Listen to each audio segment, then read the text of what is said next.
Stevia plant అండి. మనం జనరల్గా డయాబెటీస్ ప్రాబ్లం వచ్చినప్పుడు దాన్ని కంట్రోల్ చేసుకొని కూడా మళ్ళీ దానికే విక్టిమ్ అయిపోతున్నారు.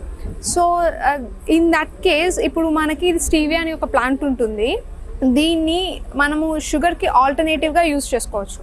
మనకి లైఫ్ స్టైల్ చేంజెస్లో మనం మెంతి ఇట్లాంటివన్నీ ఇంక్లూడ్ చేసుకుంటూ కాకరకాయ అండ్ షుగర్కి దూరంగా ఉంటూ క్యాలరీస్కి ఇది మనము అప్పుడప్పుడు మనం స్వీట్ తినాలనిపిస్తుంది కదా, ఇది మనం టీస్లో హల్వాస్ పాయసమ్స్ చేసుకున్నాం అనుకోండి, ఇట్స్ అ గుడ్ ఆల్టర్నేటివ్.